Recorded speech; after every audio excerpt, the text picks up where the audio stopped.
Hi friends, কেমন আছো তোমরা? আশা করছি তোমরা সবাই খুব ভালো আছো। আমার নতুন একটা ভিডিওতে তোমাদের সবাইকে ওয়েলকাম। সেদিন ঘুরতে ঘুরতে আমরা চলে গিয়েছিলাম পশ্চিমবঙ্গের বীরচন্দ্রপুরে।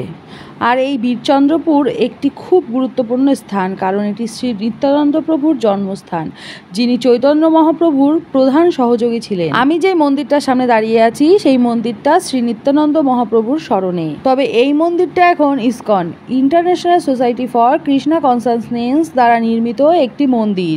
তারাপীঠে এসে আমরা পৌঁছেছিলাম প্রায় সন্ধ্যের সময়, আর তারপর সেখান থেকে মায়ের মন্দিরে পুজো দিয়ে আমরা রাত্রে হোটেলে ছিলাম। আর তারপর দিন সকালবেলা আমরা বেরিয়ে পড়লাম সবাই। দেখো সাইডে যে সমস্ত মন্দিরগুলো আছে সেইগুলো দেখার জন্য। তো কয়েকটা মন্দির আমরা দর্শন করে ফেলেছি, আর এই মন্দিরটাই আমরা আসলাম।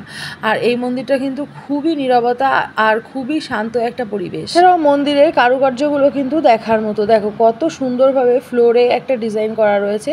আর তারপর দেখো মন্দিরের মধ্যে যখন ঢুকলাম তখন এত লোকজন আছে, তারপরেও কিন্তু খুবই নীরবতা। সত্যি কথা বলতে মন্দিরের মধ্যে তো সেইভাবে ফোন অ্যালাউ নেই, তো আমি যতটুকু পেরেছি লুকিয়ে ভিডিও করার চেষ্টা করেছি।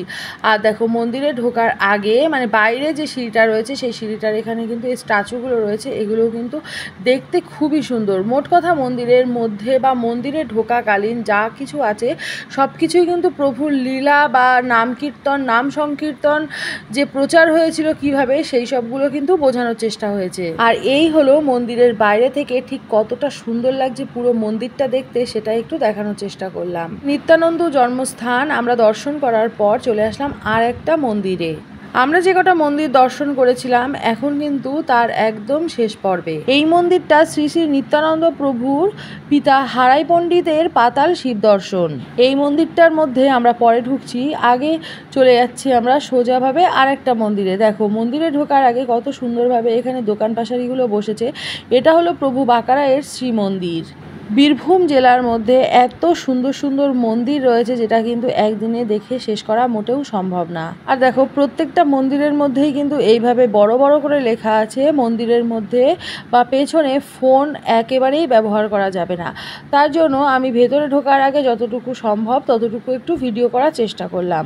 আর তাছাড়াও আমি ভেতরে ঢোকার পরেও লুকিয়ে ভিডিও করার চেষ্টা করেছিলাম। সত্যি কথা বলতে শুধু আমি একা না, অনেকেই এখানে দেখছিলাম লুকিয়ে ভিডিও করছিল।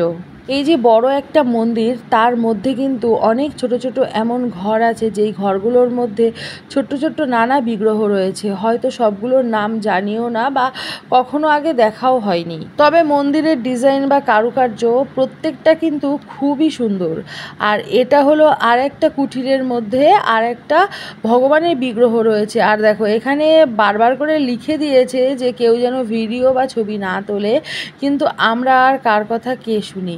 আমরা তো আমাদের মতো ভিডিও, সেলফি যা খুশি তাই করেই যাচ্ছি। তারপর দেখো আমরা চলে আসলাম ফাইনালি যে মেন মন্দির তার মধ্যে, আর তার মধ্যে কিন্তু মোটেও ফোন অ্যালাউ নেই। মন্দিরটা কিন্তু খুবই সুন্দর। তোমরা কে কে এই মন্দিরটা দর্শন করেছো অবশ্যই কমেন্টে জানিও, আর আমার ভিডিও কেমন লাগলো সেটা কিন্তু কমেন্টে জানাতে ভুলো। এই হলো নিত্যানন্দ প্রভুর পিতা হারাই পণ্ডিতের যে শিব মন্দির ছিল সেই শিব মন্দিরের ভেতরটা, পাতাল শিব দর্শন।